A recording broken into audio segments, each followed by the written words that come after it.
Hey, what's up everyone? So today I have the new 2023 edition of the Zephyrus G16, which is the latest entry in the beloved ROG Zephyrus lineup of gaming laptops from Asus. It's a 16 inches gaming laptop that replaces last year's 15 inches Zephyrus G15, although that's not the only thing Asus has changed this time.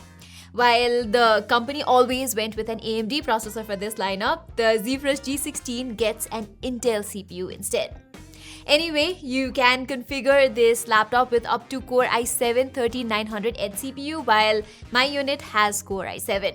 It costs around $1,300 in the US or some 260,000 rupees here in Nepal, whereas in India I could only find the Core i9 model, which costs like 1,80,000 Indian rupees. Okay, let's talk about the design first. Here, actually, nothing much has changed. Except for a slightly thicker chassis, Asus has actually managed to fit a larger 16 inches display in the same 15-inch body as last year's model. Its build quality is a mix of magnesium alloy on the chassis and plastic on the bottom, so this laptop feels pretty solid overall. There's a little bit of flex on the lid, but it's nothing concerning under everyday usage. Another thing I really like about its design is that it's not very flashy or overbearing. So taking it to college or a work setting is not going to turn a lot of heads, except maybe for this shiny colorful finish at the back. But it's not as flashy as the anime matrix display on the smaller Zephyrus G14, so I actually don't mind that. Plus, even though this is a proper gaming laptop, it weighs just 2 kgs, which is far more lightweight compared to 16 inches gaming machines out there, so carrying it around in my backpack has not been that big of a problem. That said, I do have a couple of minor complaints about this classic design. First, there are these pores on the lid itself. It does look cool at first glance, but I fear it will get clogged with dust and dirt in the long run. And secondly, its port layout is not the best either. The Zephyrus G16 does have a rich I/O selection, I'll give it that, but most of them are placed on the left, so when plugging in the charging cable and peripherals like a mouse and a headphone on your gaming sessions, things get crowded pretty quickly here, so I really hope Asus finds a way to fix this in the next iteration. Moving on, one of the main reasons I was so pumped to test the Zephyrus G16 is because that this is the first RTX 40 series laptop to arrive in our studio, and the one I have with me brings a beefed up RTX 4060 with a 100-watt TGP via NVIDIA's Dynamic Boost. As for the CPU, it is powered by Intel's latest 13th Gen Raptor Lake processor alongside 16 gigs of RAM and a terabyte of PCIe 4.0 SSD. But for some reason, Asus has included DDR4 memory here, which is weird because almost all gaming laptops these days ship with the newer DDR5 RAM instead.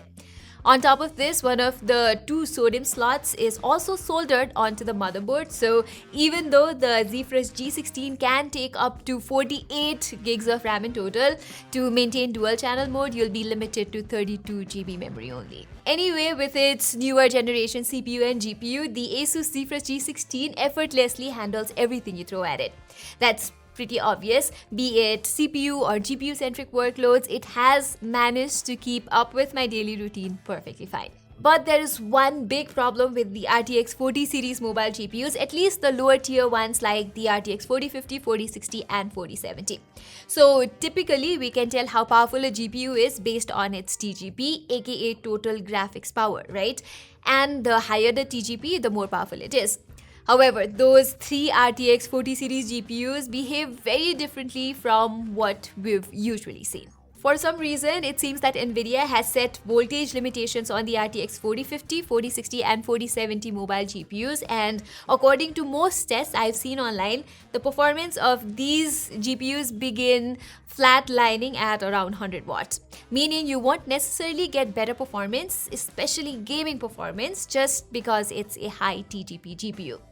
And yeah, when it comes to gaming, only in Cyberpunk 2077's rigorous 1440p test at ultra settings did it momentarily hit the advertised 120 watt.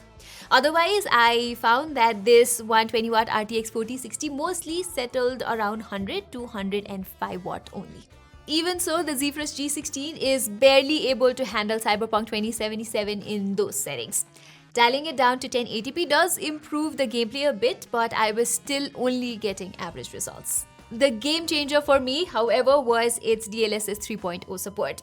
In case you didn't know, DLSS is this graphics rendering technique that delivers a smoother gaming experience by rendering a game at lower resolution and then upscaling it using AI. Whereas DLSS 3.0 version is exclusive to the RTX 40 series, and instead of just upscaling, it can generate entire frames in between traditionally rendered frames for even higher FPS. It's only available on a handful of games right now, with Cyberpunk 2077 being one of them, and turning it on effectively triple the average FPS at both 1080p and 1440p. Other than that, playing some relatively resource-hungry games, this laptop is more than capable of delivering good results at 1080p resolution in all titles like CSGO, GTA 5, Borderlands 3 and Forza Horizon 5. At 1440p as well, the Zephyrus G16 delivers more than playable 60 FPS average on most of these games. Now, I know most of you will be tempted to game at 1440p on this thing since it also has a QHD display, so there you go, that's absolutely possible on the Zephyrus G16. For the best result, I played all the games in turbo mode, and after some time I noticed that the fan noise would get very loud, whereas the surface temperature on the keyboard got as high as 50 degrees Celsius. The heat would mostly be concentrated in the middle of the keyboard, while the WASD key area only got slightly warm, so ultimately long hours of gaming is also pretty comfortable on this laptop. Now, getting to the display, it's pretty nice. My unit comes with a QHD resolution and a 240Hz refresh rate, while it is configurable with a 165Hz Full HD display too. Other than that, it is also G-Sync compatible and boasts an incredible 100% DCI-P3 color coverage, thus making it a perfect display for content creators as well. It has Dolby Vision HDR as well, which when complemented with the laptop's 6-speaker audio setup makes for a terrific content consumption experience. As for brightness, Asus claims that the Zephyrus G16 can hit 500 nits at best, although it only came at around 415 nits in our tests. Moving on, I also love the keyboard on this thing.